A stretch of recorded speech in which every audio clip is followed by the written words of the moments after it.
अस्सलाम वालेकुम रहमतुल्लाहि व बरकातुहू। एक छोटे से गांव में एक बूढ़ा शख्स रहता था जिसका नाम रहमत था। रहमत अपनी ज़िंदगी के आखिरी अयाम गुजार रहा था। वो दिन भर अपनी छोटी सी झोंपड़ी के सामने बैठा रहता और दो पहाड़ों की तरफ देखता रहता। गांव वाले उसे बाबा रहमत के नाम से जानते थे। अब्बा रहमत की ज़िंदगी बहुत सादा थी, लेकिन उसकी आंखों में एक खास चमक थी। उसकी कहानियां गांव के बच्चों के लिए मशले राह थी।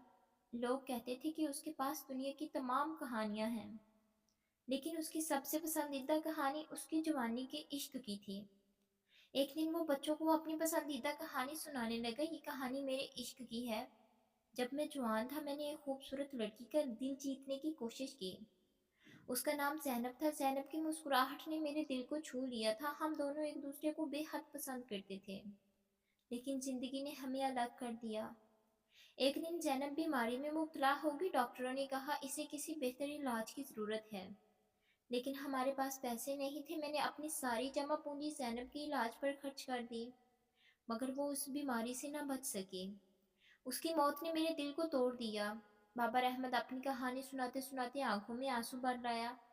बच्चे खामोशी से उसकी बातें सुन रहे थे।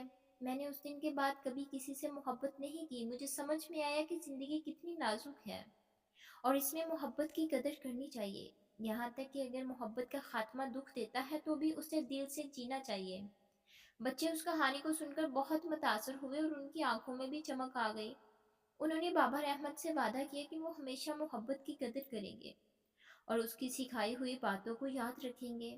चंद दिन बाद बाबा रहमत का इंतकाल हो गया, लेकिन उसकी कहानियां और उसकी मोहब्बत की यादें गाँव में हमेशा जिंदा रहेंगी। बच्चे हमेशा उसकी बातें याद रखते और एक दूसरे को मोहब्बत करने की तरगीब देते। इस कहानी से हमें ये सबक मिलता है कि मोहब्बत सबसे बड़ी ताकत है और उसकी कदर करनी चाहिए, चाहे हालात कितने भी मुश्किल हों।